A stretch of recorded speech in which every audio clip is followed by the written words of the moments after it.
Can we identify the script, please? Male black, 23 years old, 6 foot, gray hoodie, blue jeans. I was told the rule was simple. Just don't get shot.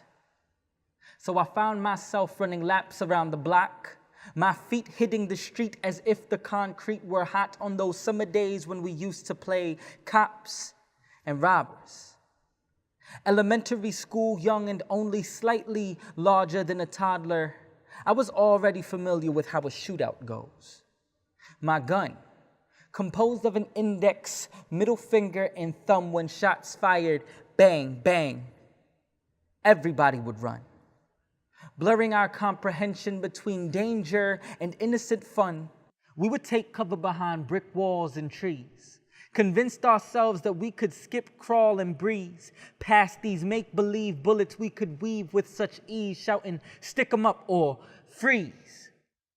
And I always tried to be on the side of the police, the dignified, unquestioned, perpetually justified bringers of peace, allowed to apply the judgment of God that is denied to even a priest, with the ability to identify the good guys and then decide how to divide them away from the beast. Such honor, such power, such glory, we believed it almost obligatory that they'd be so strong.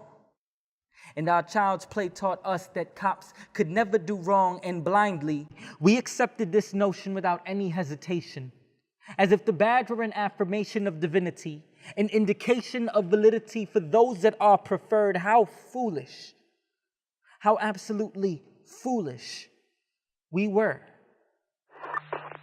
The air smells thick of gunpowder, the unmistakable sick scent of corrupt power mixed with the aroma of flowers and the sour taste of tears, because the ones that we empowered are the ones that we now fear. And I am here, inside of another funeral home, wondering if it could all have been avoided had we only known that you are not the heroes you made yourselves out to be. I step out and see the flashing lights in the air, casting bright glares of red and blue flares in the distance, and in an instant, I am made aware that I too can get caught in the crosshairs. And I am so scared, terrified, forced to watch you terrorize the very lives of those who need you most, yet you proceed to boast that you are here to serve and protect, but only to those who deserve your respect. And we bear witness as you turn and neglect us, because clearly you believe we're undeserving. In the mirror, I'm observing the image I reflect, trying hard to dissect what it is that makes me a suspect for nearly every single crime. Unable to reject the parts of me that you connect to the vague profile given nearly every single time. There is no way for me to look more innocent, no matter how hard I try. And I won't deny that we still bear the scars of self-inflicted pain, countless slain by their own brothers like Abel and Cain, unable to explain why the blood that stains our hands is that of our own veins. But then you came. You vowed that somehow the violence would be contained, and yet it still remains, just on a very different level.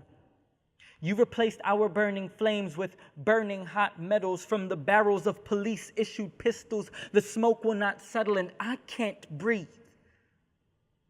He is already handcuffed and on his knees, yet you continue to beat him mercilessly. And she is a grandmother of 3, being tased before her grandbaby's eyes, and you don't cease despite their cries. And she, a little girl who didn't need to get pulverized by a man who was 3 times her weight and 5 times her size. And he, unarmed, yet you were under the pretension that he had the intention to harm.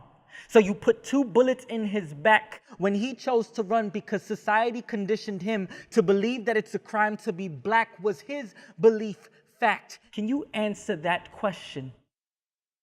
You are here for your own protection, veiled behind 2-way mirrors, too afraid to see your own reflection. But take a good, hard look. Another cop turned crook.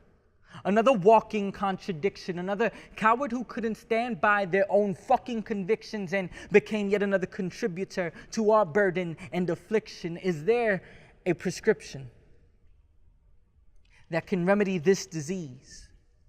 Officer, please tell me, when did the rules change? When did we become your target practice and these streets your firing range? Every corner serves as a reminder that this is no longer a game and that my life has become something you can effortlessly claim. I am not safe here.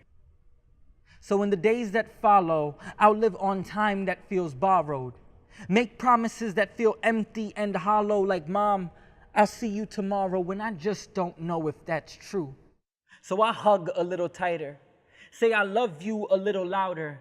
Make sure my friends and family know it whenever we part ways, because when I pray, it feels like the only thing I can do for our safety. But I don't think God can hear me over the sirens. Through the sounds of mourning mothers crying, it's hard to feel safe here when I've seen the bodies of children get traced here.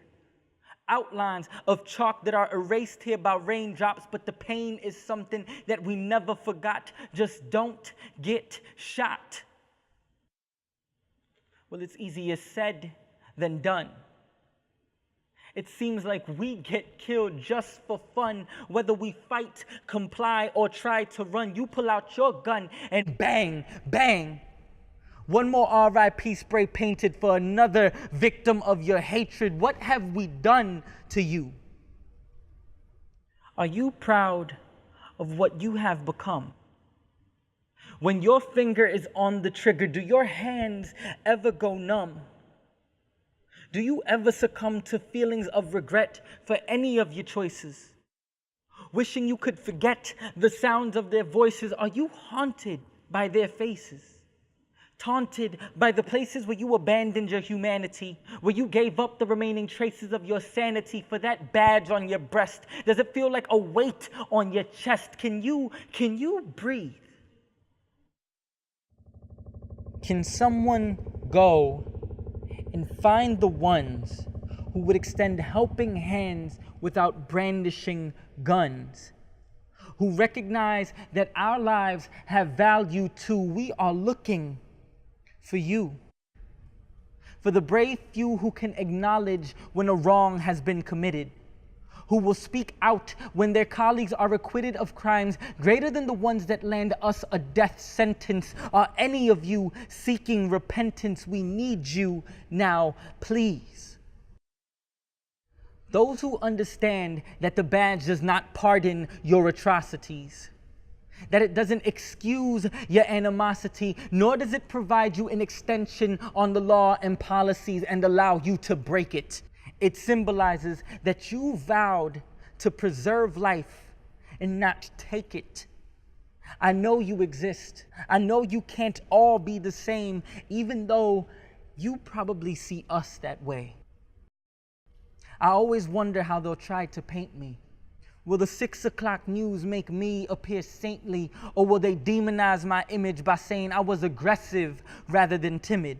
Pull up the picture of me at 16 wearing baggy jeans instead of the picture of me holding my degree. Which me will the world see? What lies will they make true when truth be told? I wanted to be just like you. I believed I could be dignified and catch the bad guys, be a hero and save the day just like you. But you lost your way. You gave away your responsibility for invincibility, relinquished your humility for the ability to do as you please. I'm begging you, please, don't let this be how we die. Don't become the reason why we cry. Don't participate in this goddamn genocide. I put my hands up high to show you that you don't have to fear me. I put my hands up toward the sky and pray that God hears me and that you hear him, and remember that man's law is never absolute, that the promise of power is an empty pursuit. And whatever you decide to do amidst this dispute, Please.